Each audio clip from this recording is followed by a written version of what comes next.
દ્વારકાના સલાયામાં ધોળા દિવસે 7 લાખની લૂંટ થતા ખળભળાટ મચી ગયો છે। આ ઘટનામાં મની ટ્રાન્સફરનો વ્યવસાય કરતો વેપારી લૂંટાયો। વેપારી દુકાનનું શટર ખોલતો હતો તે સમયે લૂંટારાઓ ત્રાટક્યા અને 7 લાખ રોકડા ભરેલો થેલો ઝૂંટવી લૂંટારાઓ ફરાર થઈ ગયા હતા। પોલીસે સીસીટીવીના આધારે વધુ કાર્યવાહી હાથ ધરી છે।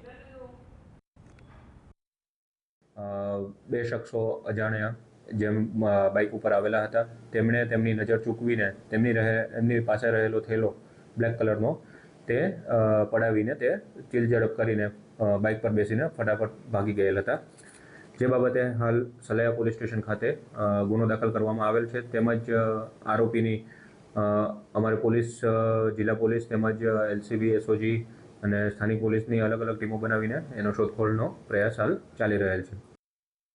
મારો થેલો બે અજાણ્યા અસમો છીનવીને ભાગી ગયેલ છે। હું પાછળ ગયેલ પણ મળેલ નથી। પોલીસ ફરિયાદ કરેલી છે। પોલીસ તપાસ ચાલુ છે। આશરે મારી 7 લાખ આસપાસ રકમ છે।